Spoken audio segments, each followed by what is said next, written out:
What's up, peeps? I'm back. Tried to do this video last night, but it kept fucking up and it just got too late. So I decided to push it in the morning.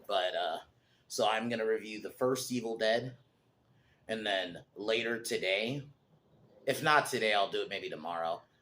I'll maybe make tomorrow a double video day if I don't do it tonight, but we'll see. I'll see how things go tonight. I will be doing one of those Generation Hope videos because, to be honest, it's a fun little laugh. And tomorrow, since I found a way to watch the Batman, I'm going to review that one. I'm going to watch it today and then probably tomorrow do a spoiler review. And I will put spoiler in the title, as I usually do when I do my reviews. There's no point in doing I've explained this a couple times. There's no point in doing a non-spoiler. I like to, when I talk about a movie, I like to go into like detail. There's not, because all I would say is if I did a non-spoiler, oh, it's good or it's not good. That's it. Because if I can't talk about anything, there's no point. So I'm going to do a spoiler review of that tomorrow. If it's not tomorrow, it'll be Sunday, definitely. But it will be tomorrow. But other than that, I'm happy that I finally have gotten to this franchise. This is a franchise I've wanted to do forever. I was gonna wait until, since the Evil Dead game is coming out in May, I was maybe gonna wait till May, but I was like, fuck it, I want to get to this franchise already. So we're doing the Evil Dead franchise, and I'm gonna do them kind of how like I've been doing the Bill and Ted stuff a week apart.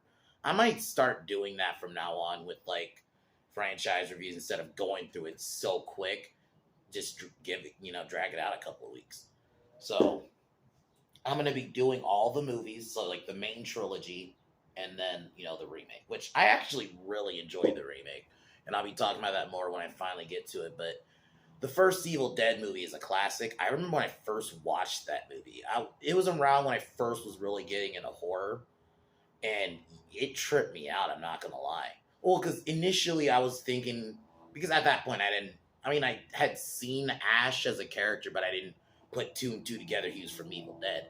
So I was thinking like, oh, it's going to be like, kind of like, I was thinking it was going to be like another slasher type film, but no. And when we get to that scene where Cheryl gets, I'm just going to call it what it is, raped by trees, that scene, I'm not going to lie, I was like, what the fuck? And then the creature effects are really fucking good. Like, probably some of the best creature effects I've seen in horror. And the stop motion, which there was some scenes where it was stop motion, was done very well. But I remember really liking it. I'll admit, I didn't after get super into it like Halloween or Friday the 13th or even Nightmare on Elm Street, but Evil Dead is a great movie. It gave us the great Bruce Campbell, and in my opinion, to see him in this movie, like to see where he starts and obviously where he becomes in the next movie, and then Army of Darkness is just, and Ash versus Evil Dead, which I'm not gonna do a review of the whole series, but I'll probably mention it in the remake when I review the remake. But yeah, Ash is such a great character. And I actually got to say, rewatching this movie, because before last night, I think I watched it like 2 years ago, the first Evil Dead had a solid core group of human characters. I think they're all great in their own way. It was a solid cast. And even Scott, who's kind of like the douchebag of the movie, they somehow make him still likable. Like, he's like a likable douchebag. And then obviously in the end, and so the main story is a group of students from Michigan State find this abandoned cabin, not camp, and weird stuff starts happening, and they start realizing shit starts happening, and then this is where we get the reveal of the demons, and a lot of the special effects are great, and that scene where Cheryl, with the trees was done well, and then the reveal that they can't leave the place, and then Cheryl gets turned into a zombie, pretty much, I think a deadite is what it's actually called, but this was, and I like in some of these movies, like, because they've done this, like, even in the first Alien, they don't go into what these creatures are really. Like, they give you, like, a basic premise, like, they're demons. That's all we kind of know. And it's more in, like, the second one where we figure out what they actually are. But and I think that was done well. So, and then basically they got to all survive the night, but then slowly they turn into deadites. I'm just gonna call them what they are because just fuck it.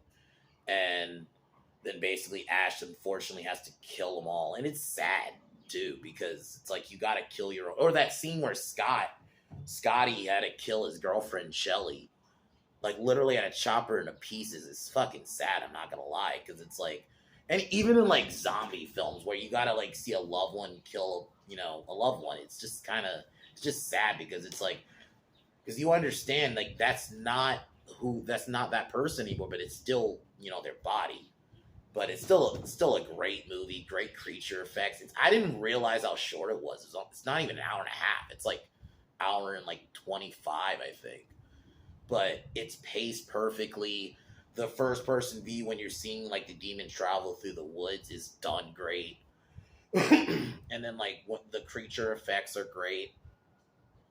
And seeing Ash with his start is so good because initially he hesitates to kill, and it's understandable because these are your friends. You don't want to kill them, but yeah. And then obviously he grows to become Ash. We know it's just, and I think what I like about this film is the same thing I like about the original Halloween movies, like Jaws, and even the original Nightmare. They're just simple premises that are easy to understand. They don't go too, like I mentioned, they don't go too into it. Like they don't mention deadites at all. They're not called deadites. They're just kind of just seen as demons. So, but all around a great film. I would probably give this one like a solid 9. I would say watch it. It's definitely a great one. Just even if like you're a fan of Ash Williams as a character, to see where he gets his start, and it's a bit more on the serious side, and even 2 is where, because Army of Darkness does go a bit more camp, but the first 2 are solid. And I mean, I like Army of Darkness, don't get me wrong, but I do like a bit more of the seriousness in those first 2. But other than that, I'm happy to finally get to this franchise. At some point, I think I will do Texas, but I don't think I'm gonna do all the movies. I'll just probably review certain ones. But other than that, I'm gonna kick off this review now. Cheers. God damn it.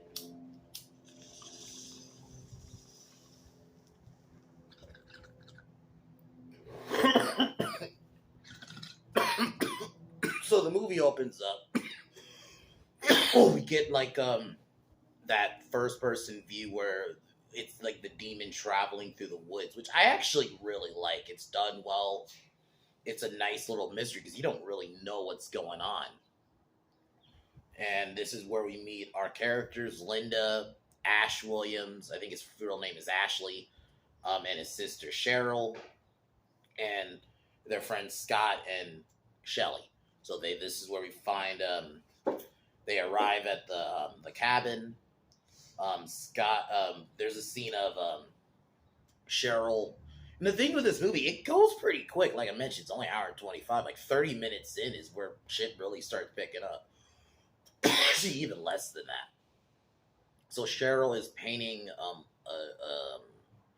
the clock, and then she starts hearing "Join Us" from the outside, and then like this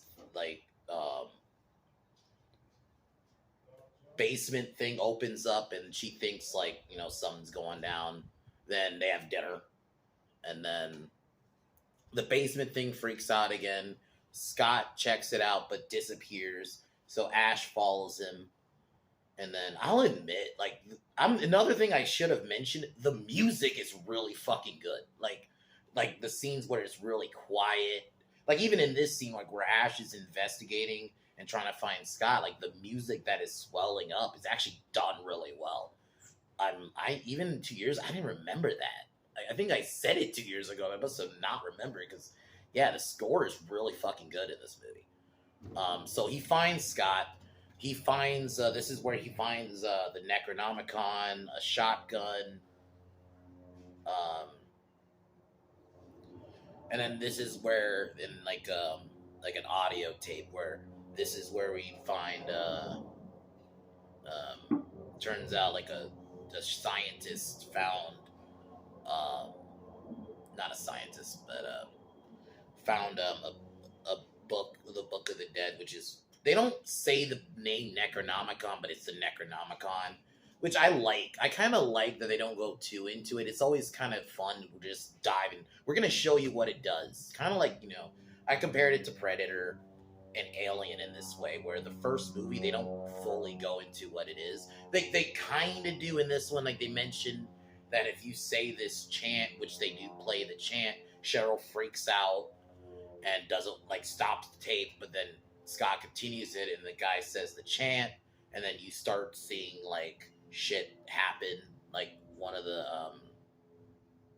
tree branch starts coming alive, and like um the ground start moving. Like, I gotta say, the effects for stuff is done really well. Like, for a film that came out like in '81, I actually gotta say the effects were done pretty well. It didn't look fake. So they all kind of go separate in their rooms. Ash gives Linda like a necklace, kind of like for protection, and then Cheryl is in a room. She starts kind of feeling weirded out, and you see like a force kind of. The POV shots are great, which is kind of why I wouldn't be surprised if a little inspiration from the first Friday the 13th, and a little bit Halloween, because there is a first person shot in Halloween, but like Friday the 13th, like every kill, whenever the killer, when Mrs. Laura Loomis, Mrs. Voorhees, sorry, god damn it, wrong franchise, Mrs. Voorhees is on screen, it's POV shot until you see her. So I actually think the POV shots in this film are done really well. Cheryl goes outside, investigates more. The trees start coming alive, and this is about, like, I think we're 30 minutes in at this point, and yeah, the trees come alive. They take her down, rip her clothes off, and basically, yeah, she's raped. She manages to escape and make it back to the cabin, which I actually think this scene is done so well, and the actress did really good. Whoever played Cheryl, like, she did a good job freaking the fuck out, and it wasn't like, it didn't feel fake. It didn't, because there are some times in slasher movies or just horror movies in general where like an actress or an actor is screaming and it just feels fake. It just feels like you're just trying too hard. It actually felt like legitimate fear, and I think that's when it's done well. When you can actually make, like, you're actually like, it looks like this is actually happening. So she manages to make it back, and you see the force like chasing her. The chase scenes in this movie are really good. So she makes it back in. She tells Ash that she refuses to stay in the cabin. So Ash agrees to take her back to town while everyone else is back. But it turns out the bridge where they were earlier was destroyed, because she even mentioned before, because they were even having, you gotta have that classic car trouble initially where the car has issues starting. So they make it to the bridge, but they unfortunately had to go back, and then they start hearing more, and Ash is like listening to more of the info on the demons, and it turns out that you gotta dismember them, and because the doctor mentions that, or the guy mentions that you gotta dismember, because he ended up having to kill his wife, who becomes possessed. But then all of a sudden, Cheryl becomes possessed, attacks everybody, throws Ash through something, and then while walking towards Ash, I think Linda tries to stop her, and then Linda gets, this scene even now is stuck in my head. Linda gets a pencil and stabs her in the ankle, and like, oh my god, Cheryl like that scene, I'm not gonna lie, like, what the fuck? Anything like with ankles, just, that always gets me. So yeah, and the blood effects. So Cheryl ends up stabbing Linda, and then um they end up locking Cheryl in the trapdoor, and yeah, that scene, man, I'm not gonna lie, it's fucking crazy. So not Cheryl, Linda is laying down, and then and then they kind of are all fighting about what to do, and Cheryl goes in her not Cheryl Shelly goes in her room, and then a, a demon crashes through a window. She becomes possessed, attacks Scotty, starts biting him, and then Scotty and Ash initially grabs the axe and tries to hit, but he unfortunately he's scared to do it, and then Scotty ends up grabbing the axe and chopping Shelly up, which is sad. I'm not gonna lie, this scene is done fucking well. Like, to see your friends and Scotty, who you can already tell he had been dating this girl for a bit, and just to do that. So Scotty and Ash bury the body. They go back inside.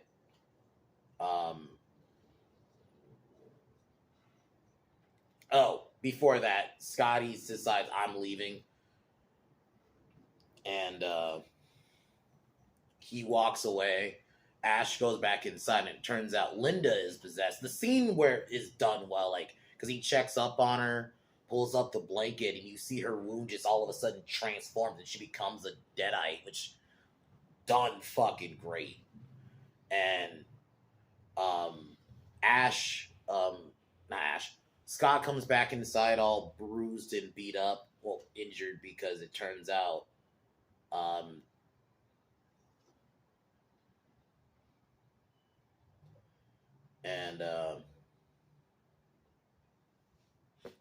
Scotty reveals that they will not, the Creek demon won't let them leave alive, because it turns out, because while he was leaving, the trees attacked his car. So he makes it back inside, and while the Deadites are all pretty much laughing, Ash nearly shoots Linda initially, but doesn't do it, because that's his girlfriend, which is understandable.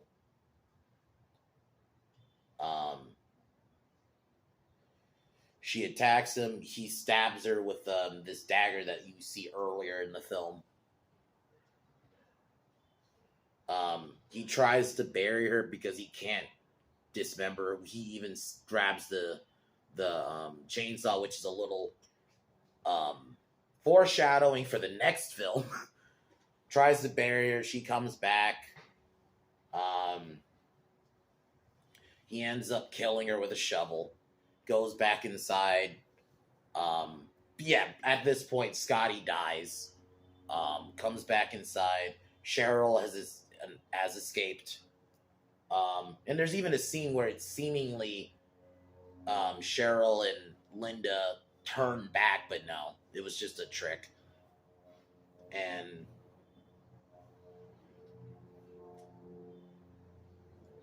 she attacks Ash, and then Ash tries to escape. Scotty turns into a deadite at this point, and he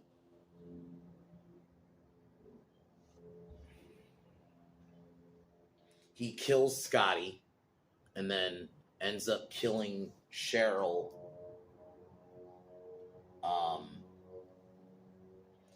And then he comes outside, and seemingly the film ends, and then he gets attacked by an unseen force.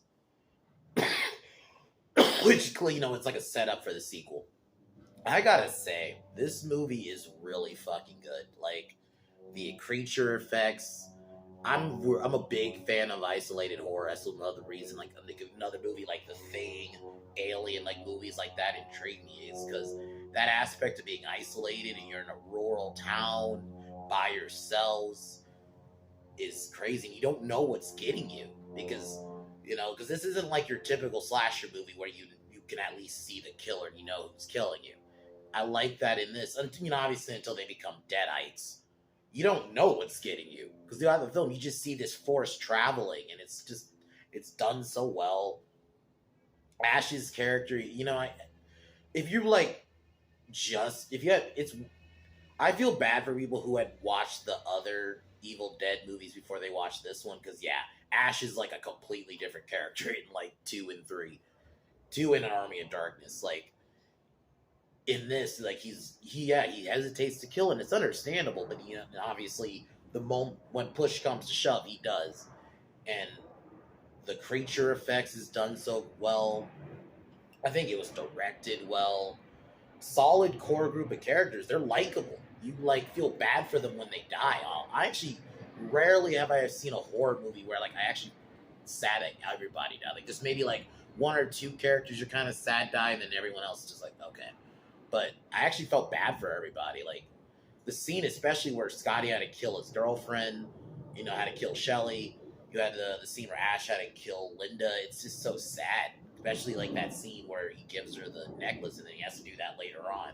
But it's like the end of the day, they're not those people anymore. When you become possessed or you become like a zombie, it's just the same thing. It's like they're not those people. You got to do what you got to do, but it is still sad though. Very well done movie, and I cannot wait to do Evil Dead 2 because of the franchise. I think Evil Dead 2 is my favorite because that's the birth of the Ash we know, the first groovy we get. He gets his chainsaw hand and stuff like that, but it still has that seriousness like this one. Army of Darkness, don't get me wrong, fun movie, but it kind of goes a bit more on the campiness side, which that's fine. But just the second one has like that nice blend. So I cannot wait to do that next week. That'll be on Thursday next week. And but like I mentioned, 9 out of 10. I heavily recommend this movie if you've not seen it. Even as just like if you want a good isolated horror, it's not too long. It's only like an hour and 25 minutes. It pays perfectly. Bruce Campbell's great. There's no character you like flat out hate, So I heavily recommend it. But besides that, I'm going to be making fun of this Generation Hope video later today. Get myself a good laugh because, my God, I have watched this video several times now. It is, oh my God, it is so cringe. So I won't mention the premise. I'll get to that when we talk about it. But that'll be later tonight. And then tomorrow, I'll be reviewing the Batman. Spoiler and all. So, but besides that, peace out. Cheers one more time.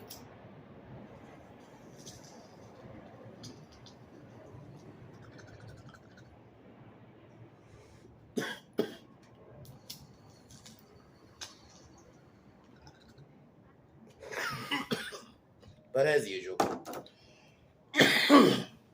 fuck Warner Brothers, fuck Disney, fuck LeBron,